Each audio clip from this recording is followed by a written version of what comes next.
Hi everyone. In this tutorial, I'll show you how to set up an employee in QuickBooks Accountant. This process is quick, straightforward, and ensures your employee records are accurate for payroll, reporting, and compliance purposes. Start by signing into QuickBooks Online with your account credentials. Make sure you're on the correct login page so you can access the employee management features. Once you're logged in, navigate to the employees section. This is where all employee information is managed and updated.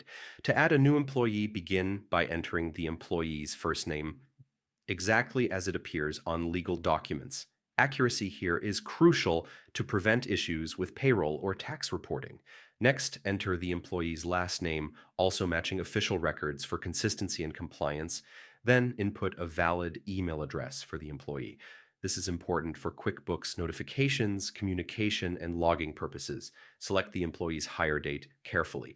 This date is essential for calculating benefits eligibility, payroll tracking, and maintaining accurate records.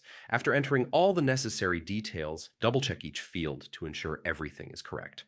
Mistakes in names, emails, or hire dates can cause payroll discrepancies or compliance issues.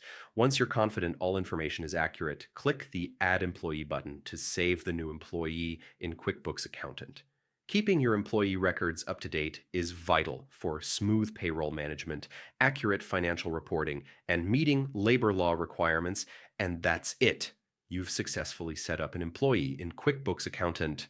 Be sure to explore our other tutorials to enhance your QuickBooks skills and streamline your business operations.